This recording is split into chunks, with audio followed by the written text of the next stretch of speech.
Welcome to another Vein podcast. I'm Laura Redman from Cape Town, South Africa. And in the studio today, I've got Dr. Gavin Jones, who's an anaesthetist with me in Cape Town, and Dr. Trevor Hall, who's a psychologist also in Cape Town.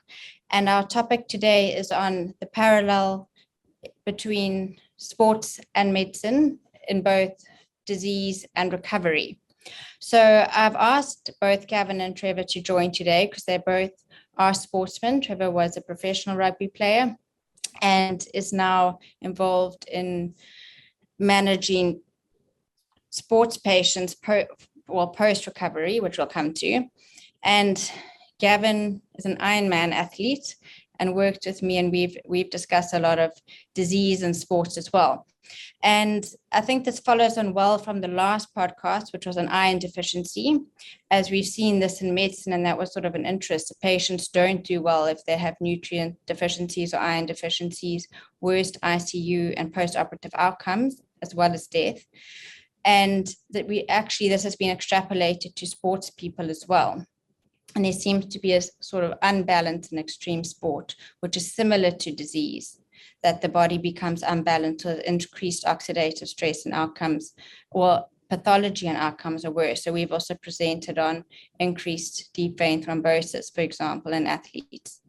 But part of the whole recovery and part of the underlying thing is the body being in balance. And we always focus on nutrition. We focus on a balance of exercise. And the one thing we leave out is stress. And Gavin's alluded to in the recent past of the effect of the mental well-being of patient outcomes as well. So I think, Trevor, let's start with you and go backwards. Can you want to tell us about what you do with the sports recovery and the mindset? Yeah, thanks, Laura. So as you said, I was a professional rugby player for quite some time. And obviously during my career, I had a lot of injuries that needed surgery or just an extended period of time to recover from. And I noticed when I was going through these recovery processes and whatnot, that there was always a psychological component to it. And there was something I really observed in my teammates as well, when other people, playing professional rugby, that when they were injured and they were coming back and during their convalescence, there were certain psychological markers that you could say were either beneficial to their recovery or detrimental to their recovery. Now, obviously, I'm speaking about it in hindsight as a psychologist and having studied some of the stuff. I mean, back then, I didn't really have the vocabulary to kind of describe what it was that I was observing or experiencing. But there were definite markers in the injury recovery process that would make it better for players when they came back or not. And some of those markers that I observed even back then were, for example, were when players were socially supported, they seemed to recover better.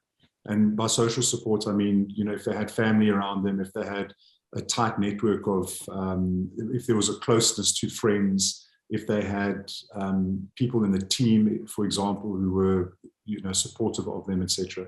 I actually remember one, and those players who didn't, they seemed to often struggle coming back to play. They would often get re-injured. They would often they would just struggle to kind of integrate back into the team. There would be this sort of negative stuff that they would be going through. And then powerful players as well, because obviously rugby is a team sport. So, I mean, from my own personal perspective, these players, especially if they were powerful characters and they weren't recovering well, they could often influence the rest of that team as well, and there'd be a lot of negativity, etc., that could come from that injury recovery process that wasn't really looked at correctly, or supported through properly. So I actually remember one guy in particular who was a brilliant player, and it was when I was playing in France. There was one guy in particular who he had a bad hamstring tear, and he actually wasn't from the team that I played for, which was Biarritz Olympic. He was from another side that was playing in the second division, but he was a really, really good player. But he really struggled to integrate himself into the culture of Biarritz and into the team environment and whatnot. He was a really nice guy, but he was just something about him that was, it was difficult for him, you know, and a lot of the guys didn't take well to him and whatnot. And I remember he had this hamstring tear, and it was quite a bad hamstring tear. I think it was like a grade 3 tear. I don't know exactly what part of the hammy. But I mean, that's normally something that somebody would come through quite well, you know, if the rehabilitation is correct and your nutrition is fine and whatnot. And I remember this guy, after a month or two of rehabbing it, or whatever, how long the protocol was, he had come back and he'd tear it again, and he'd tear it again, and he'd tear it again. And as that process continued, he actually became more and more detached from his teammates and people around him, etc. And the support became minimal, to the point where, I mean, I'm not saying that it was because of that completely that he really, really struggled, but it was definitely a part of his convalescence that just wasn't there. I mean, and he actually ended up retiring because from a hamstring tear that just wouldn't heal. So anyway, to cut a long story short, you know, I took this interest in injury recovery and the psychology of injury recovery and all of this, and I took it into my master's studies for psychology, and I did my dissertation on the lived experiences of injured Super Rugby players in South Africa, just to understand what these players were actually going through and whatnot. And, you know, out of the research, you know, came the idea that there are these very much emotional experiences that never really get looked at, that can cause heightened stress. And as soon as your stress is heightened, that's going to have a really detrimental effect on your physical body and make you more susceptible to re-injury.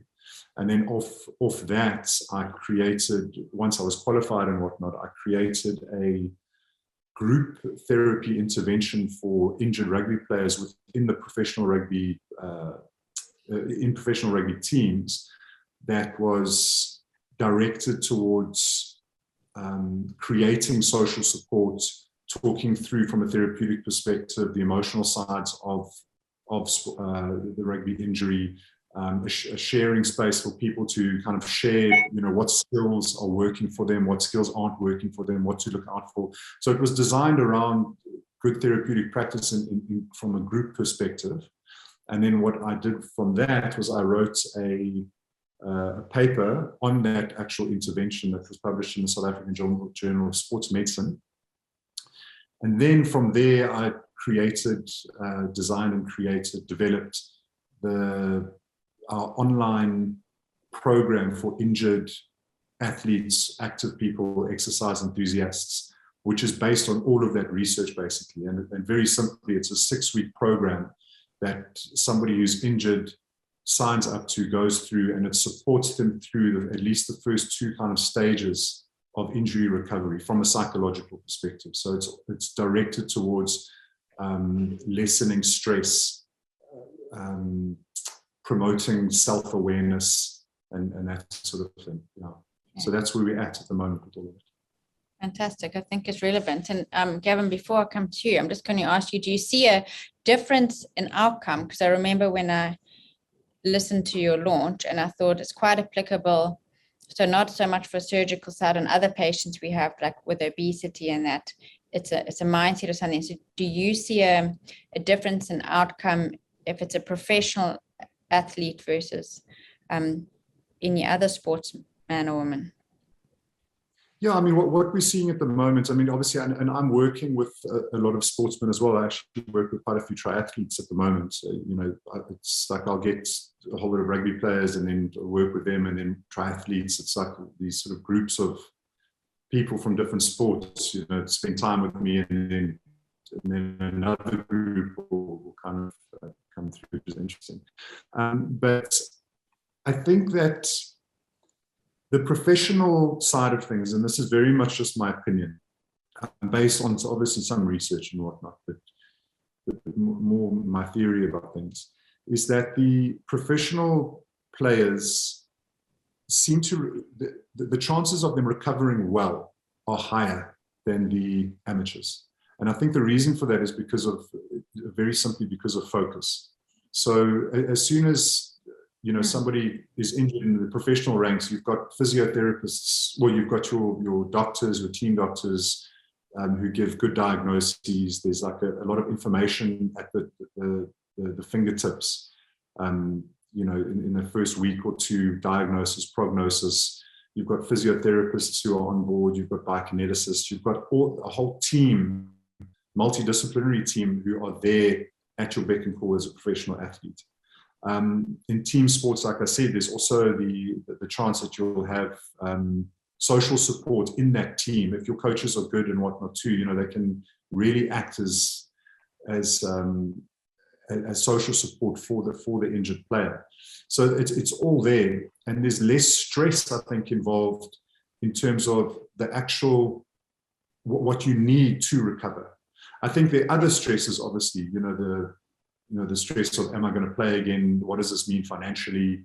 Those things are different stresses as well that can cause problems in the recovery process.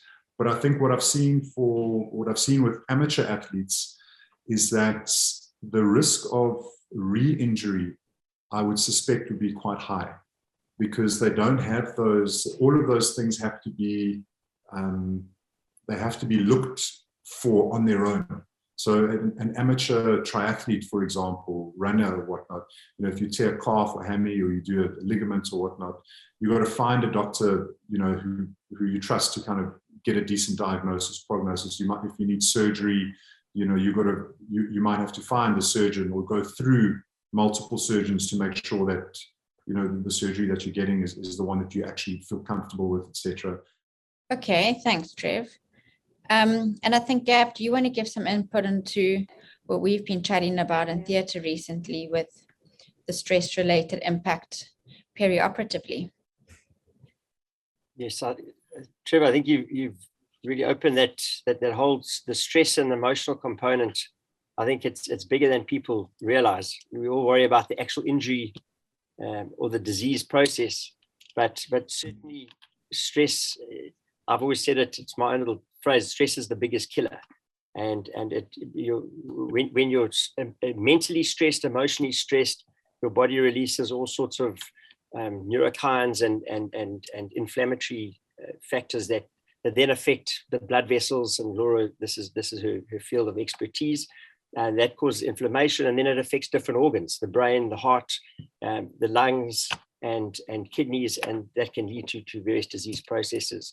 So certainly the mental stress is a major factor, not just in sports. And as Laura said, I'm a sort of a one-hit wonder, and I love to do different sports and different big events. And I've done numerous events: the Comrades Marathon, I've done 15 Doozy canoe marathons, I've done the non-stop Doozy, I've done the Otter Trail Marathon, and recently the Ironman. And the stress before the event is huge. And certainly the supportive element, training with friends or like-minded people, and having that positive affirmation goes a huge way and even on the events themselves with the supporters there. It makes a massive difference emotionally, and then that just transpires into a physical performance. There's something called ERAS, which is enhanced recovery after surgery. It's a movement that's been around. It's been proven to be useful. It's been around for about 15 years, and it's exactly this, Trevor. It's taking a patient who's going for surgery, and it's preparing them preoperatively, intraoperatively, just before when they come into the hospital for their surgery, and then postoperatively. So a big fact. So you mentioned team versus individual. This is a team effort. So it involves the surgeon, the anaesthetist, the nursing staff. If it's an orthopedic surgery, as you've had many, it'll involve the physiotherapists or biokineticists. In Laura's practice, it'll involve, she's got a team here that she works with, and there's nursing sisters, wound care sisters. She's got an ultrasonographer. So this whole team sits together with the patient before they even come into hospital. They discuss the disease process. they'll discuss what they are going to expect in the build-up to surgery. They then have a plan and optimize their nutrition. If they're anemic, they'll then put them onto iron tablets and optimize the sort of hemoglobin or blood iron levels, so that the potential for a good outcome is optimized. Then when they come into hospital for their surgery, I always try and see my patients preoperatively, so I'll go and see them on the ward.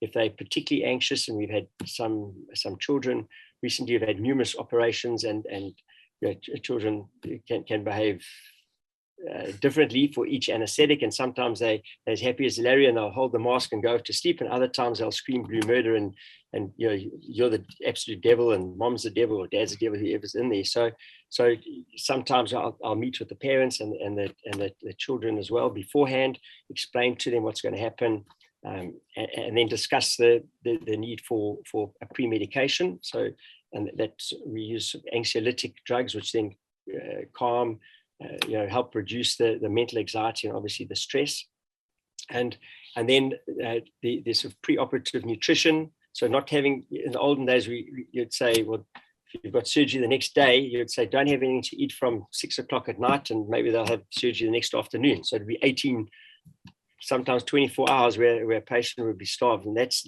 shown to be detrimental to their recovery. So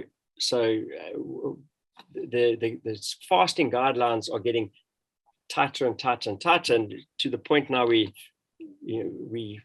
you need an empty stomach just to prevent regurgitation and aspiration during surgery. So we recommend patients have a light meal up to 6 hours before surgery. So we actually encourage them to have a small meal up to 6 hours before surgery, and adults can have clear fluids. So not like milk or coffee with cream, but clear fluids such as apple juice or Energides, where they can have that up to 2 hours before surgery, so that their physiology is optimal.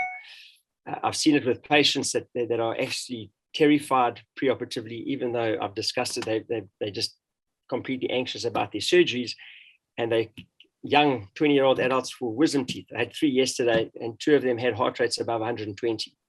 And that's just from the stress and anxiety. So now they actually need more anesthetic agents to get them to sleep.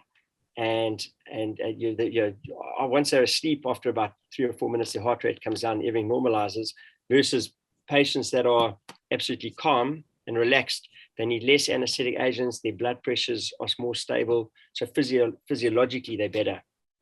And then obviously post-operatively, we've got to minimize pain. So you discuss the pain with them beforehand. You discuss the pain techniques, the pain management that we're going to employ, so that they're part of the whole process, and they're not just at the beck and call of a nursing sister who might be looking after 10 patients and may not get to them for 2 hours after their pain is severe. So and again, that affects their recovery. If they're in pain, they don't mobilize properly. So they depending on the type of surgery, they may not breathe properly. Then they may at a higher risk of having a pulmonary infections. If they don't move and get out of bed, they're at a high risk of getting DVTs or thrombosis in the legs, which can then in themselves shoot off and cause a pulmonary embolus, which can cause death if it's big enough.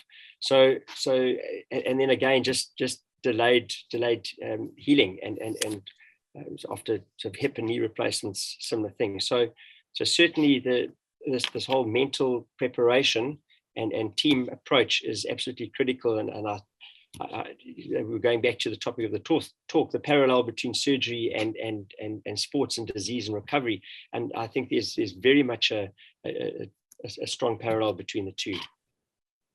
Well, what you're talking about, Gavin, is so important, because that's one of the things that in the comeback program, it's the first task set in the first week. It's called actually information gathering.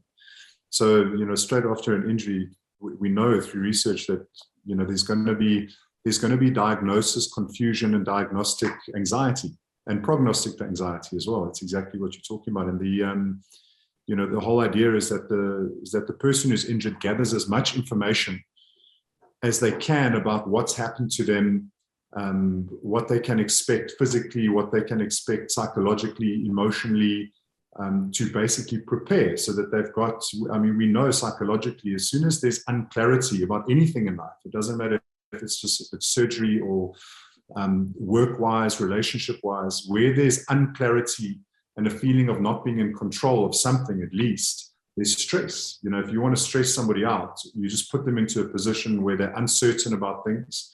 You're not transparent with information. You withhold information, and then you make them feel as though they're not in control. You've got a very, very stressed individual.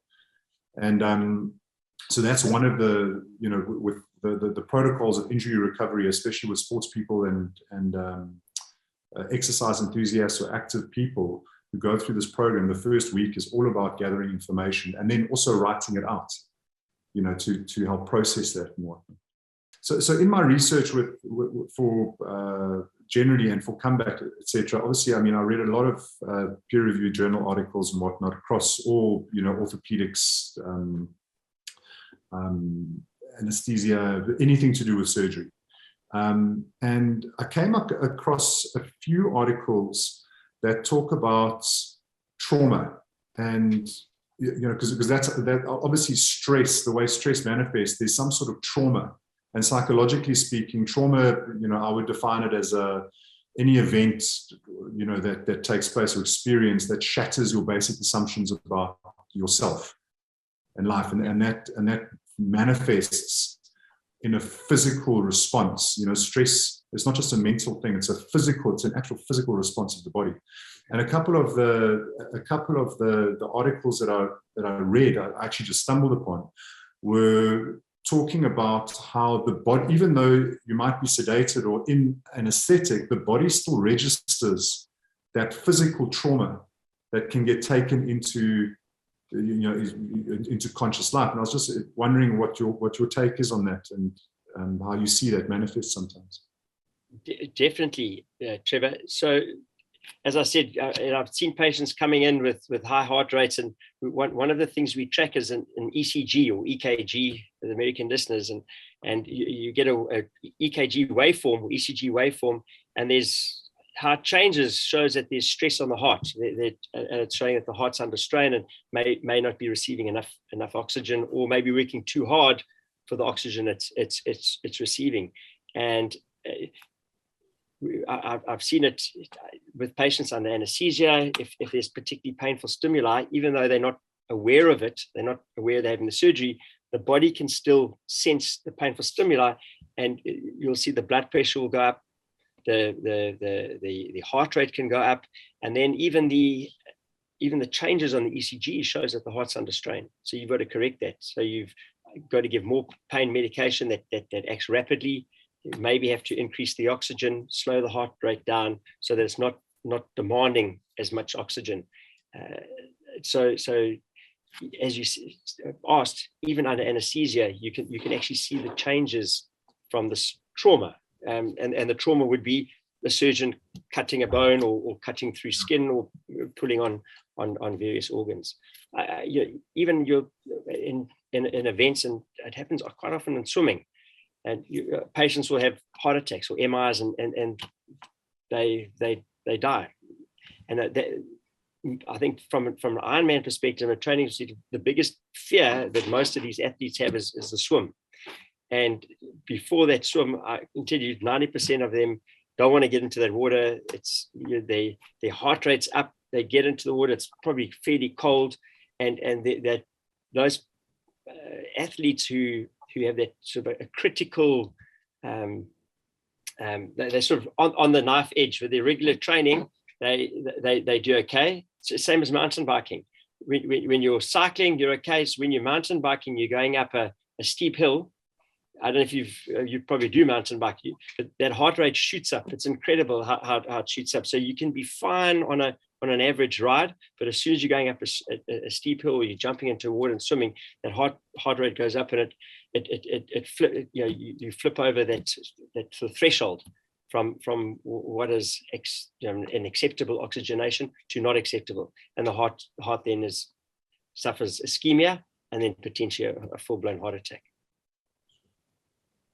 It's so interesting. I find it's so amazing how the body and mind kind of work together, because what you're describing, and I mean, correct me if I'm wrong, that heart rate going up under anesthetic, and this was part of the studies as well, is that they actually measured the cortisol levels as well in the body under anesthetic, and seeing that basically it's the stress response that's activated. Yes, and that's, I being somewhat of a I wouldn't label myself as a psychoanalyst, but I do use a lot of psychoanalytic ways of looking at things, and in psychoanalysis, psychoanalytic thinking, it's all about the unconscious. What we're repressing into the unconscious, and how that manifests in conscious behavior that we have.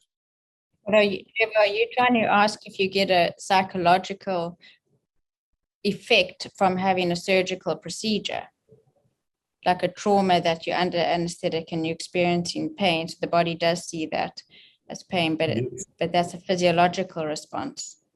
Yes. I don't think we could ever do a study to figure that out, but I don't think it would be a big part, because I think it's a purely physiological response. Like Gavin explained, if somebody's cycling, your heart rate goes up, or if you touch a stove and burn your hand, you're going to get the same physiological response. It doesn't always necessarily have to end up in a emotional response.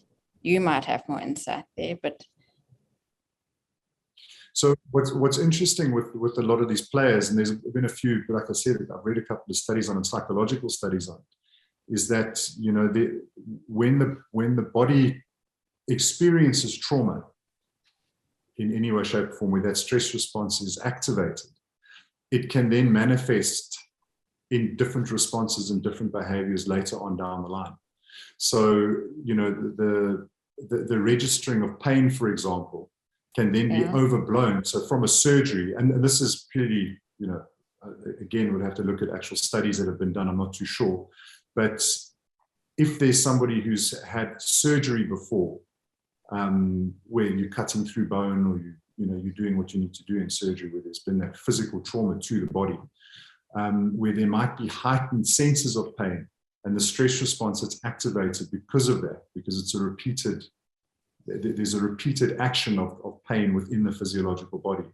And then what happens is, quite often, is that the conscious mind, because it perhaps doesn't understand what this pain means, will latch onto some sort of painful memory, or some sort of conscious awareness, in that present moment, and then attach that stress response to something that they've perhaps constructed in their own mind. Which may not be related to the surgery. Not may necessarily. Or may not be related. Yeah. But they're not conscious at surgery. They're under general. So even if they're not conscious, do you think they can't have an attachment to something?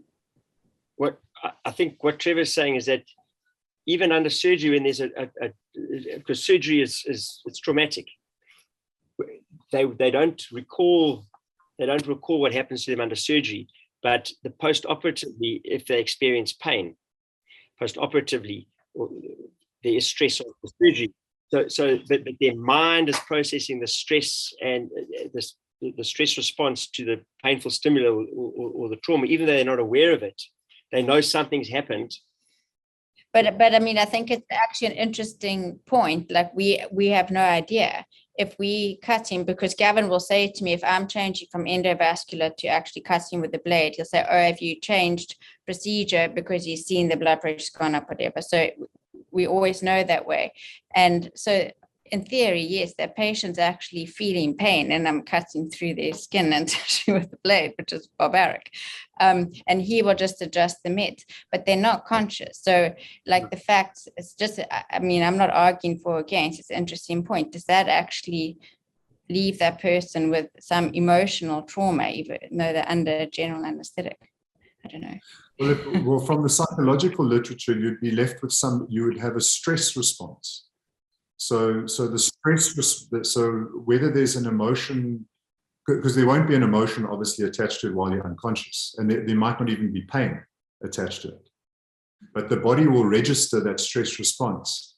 And the unconscious, I think it was in the words of Jung or Freud, I'm not too sure, one of them, the unconscious has no sense of humor, so it will attach to that trauma response or that stress response anything that it feels like it needs to, for example. So when the person comes out of surgery, although they might not, they're not going to remember the actual the cutting or the repair or whatnot, but they'll carry into their convalescence that stress response, a heightened sensitivity to stress, put it that way. Yes. But in essence, the stress response you speak about for that, or trauma or exercise, is all actually the same physiological response that we've all spoken about, if it's surgery, anesthetic, or sports, or post-recovery, because the natural stress response is your sympathetic response. Correct. If under threat. So I think there's a big difference between, riding a mountain bike up a hill and having the heart rate go up because the body needs blood and oxygen, to a threat, and then the sympathetic nervous system switching on and that whole stress response, that HPA axis activation.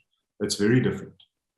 No, so your sympathetic response is standard. If you're fearful of giving a speech, or somebody's attacking you, or you're under surgery, or you're riding the mountain bike up the hill, you're all having a sympathetic response, which is actually the same thing. Your heart rate goes up, your blood pressure goes up, etc.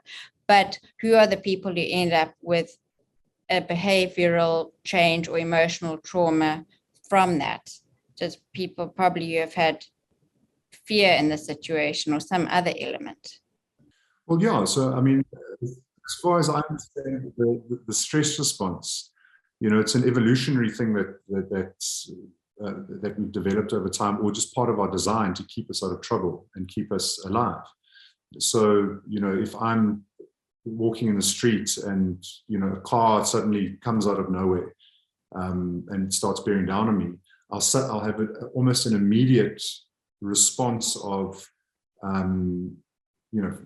feeling fearful. So I'll get the feeling of fear, and that comes off my amygdala and my midbrain detecting danger, which activates the pituitary gland, which then activates the adrenal cortex, which starts pumping out adrenaline, and then later on cortisol to keep that stress response going. And blood drains from my non-vital organs and whatnot into my extremities, and then sort of like that, I jump out of the way. So it's a very, very sudden sort of response to threat. Okay. So although and I mean, you guys are doctors, so I mean, I don't want to talk about things I'm not overly sure of, but if I'm exercising, for example, I don't necessarily see my exercise as a threat. So it's not really the stress response that's involved. It might be the same organs and whatnot that are going through doing what they need to do to pump blood for me to exercise. But the attachment of the potential threat of something is not there. So what I'm saying for what I read with these journal articles and whatnot about the stress response being activated under anesthetic, it was very, very interesting for me. And that's why I wanted to ask Gavin about it, because there seems to be evidence that under anesthetic, the body registers the surgery as threat. And that gets taken from the unconscious state into conscious awareness. And now there's a potential for the feeling of stress to be associated with a multitude of things in conscious life. See, that's what I was asking you earlier. I think that is interesting, and I don't think we've actually ever considered it. And actually, as you're speaking now, just on that same topic, and Gavin knows this because I'm very pro preventative medicine, and I've got a pyramid of when somebody gets a heart attack or stroke, which is they've got vascular disease and they think it's sudden, but it's not. And the second line is medical risk factors like diabetes, and baseline, which is everything, is lifestyle. And so there are 3 elements, which is nutrition, exercise, and stress. And stress is always ignored. And when I was also reading about that, we're looking at preventative sort of medicine and aging. And you've got there's telomeres in your cells, which when they're shortened, your cell ages and you die. And stress can have an effect on them. But the stress that does it, and it was described as chronic, unpredictable stress. So like if they said, if someone's going to punch you at 2:00 every day, that it's not actually that type of stress because you expect it's going to come. But it's those small daily stresses of being in traffic or your boss shouts at you or something like that end up actually aging and causing that chronic stress, which goes on that bottom of the pyramid, which ultimately ends in cardiovascular disease like we see. So you're quite right. I think it's that stress with a threat basically ends up as traumatic or in physical illness. Yeah.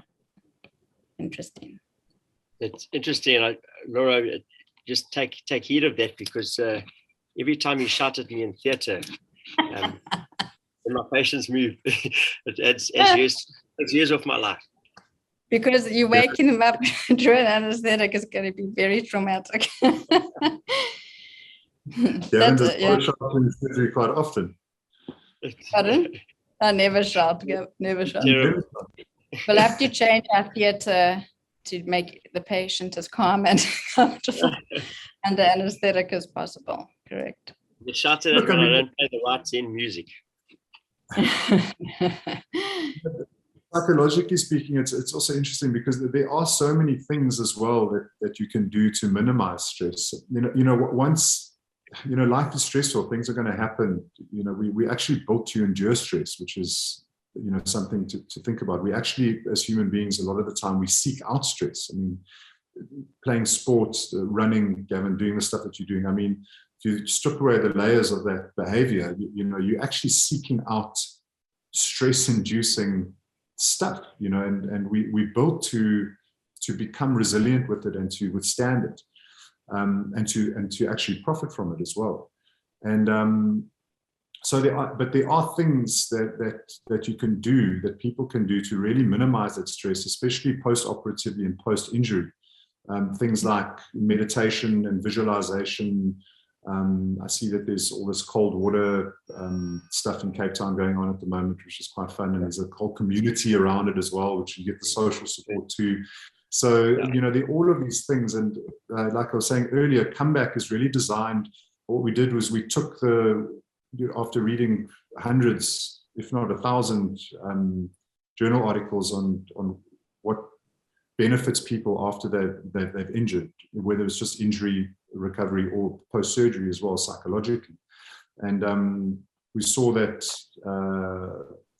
information gathering, so gathering as much information as possible, meditation and visualization, journaling, which is also quite an interesting thing to do, to actually write out what happened in the injury, what things were like before the injury, what they want, goal setting, all of these things, and then tracking your recovery. So having a visual representation of how your recovery is going through across mood, pain, sleep, and motivation, and then obviously social support. So those 5 task sets we've included in the Comeback program to help people through that 6 weeks, which gets them through that kind of what they call the emotional upheaval stage of their convalescence, basically, after injury and after surgery. Okay, no, Trev, that's great. I think it's probably time you started a post-operative recovery phase, something we've rather ignored. Okay, guys, I'm going to need to start wrapping up for time. I don't know if you have any last comments. I think any conversation would be empty without mentioning social media, and I think social media plays a big role in gathering information from sports and surgery, but I think we also need to be aware, because a lot of people will read up, and they may not get the right information. They'll get a plethora of information, and Trevor, you said it, from 30 years ago, how sports has changed. The information and the tracking it's come on in leaps and bounds. It's so scientific now, but I think it really is important for and I'm going to talk about patients, to really have a good discussion with their surgeons or their medical team around their disease process, and because so many people still to this day, they walk out of a doctor's office and they're not really sure about their disease process. Yeah. And I think also, for doctors and other health professionals as well, to actually bear that in mind, how important that information sharing side of the whole experience, pre-operatively, post-operatively, what a huge difference it can make to their convalescence. Thank you. Thanks, guys. So I think, those are the basic keys from each of us. My side, from surgery to prepare patient. Gavin, you need to make sure that patient's okay and anesthetic now and no trauma. And Trev, you in the post-op. And I think we established the importance of the physiological stress with a threat. It's the bad one. Okay, but thanks so much for joining. I think it was very valuable. Great discussion. Thank you so much. Nice to meet you, Gavin.